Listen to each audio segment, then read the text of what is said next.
ఇంకా అందుబాటులోకి 190 ఫ్లాట్లు.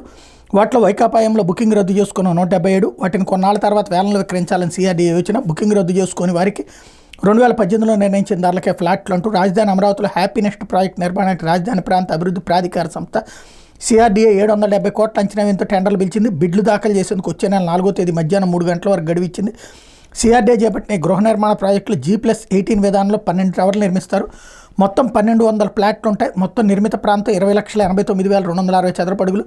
హ్యాపీనెస్ట్లో ఇంకా 190 ఫ్లాట్లు అందుబాటులో ఉన్నాయి. 2018లో ఫ్లాట్ బుక్ చేసుకున్న వారిలో 177 మంది జగన్ ప్రభుత్వం ప్రాజెక్టును అటకెక్కించడంతో బుకింగ్ రద్దు చేసుకున్నారు. సిఆర్డీఏకి అడ్వాన్స్గా చెల్లించిన మొత్తాన్ని వెనక్కి తీసుకున్నారు. ఆ 177తో పాటు బుకింగ్ జరగని ఫ్లాట్లు మరో 13 ఉన్నాయి. ఈ 190 ఫ్లాట్లను సిఆర్డీఏ ఇప్పట్లో విక్రయించాలనుకోవడం లేదు. ప్రాజెక్ట్ నిర్మాణం మొదలై కొంత పురోగతి సాధించాక అప్పుడు అమ్ముదాం అనుకుంటుంది అన్నటువంటి వార్తనే హైలైట్ చేశారు. ఇప్పుడు సాధారణంగా ఇది రియల్ ఎస్టేట్లో మంచి కాన్సెప్ట్. రన్నింగ్లో ఉన్నప్పుడు రేట్లు పెరుగుతాయి అన్నమాట. లేకపోతే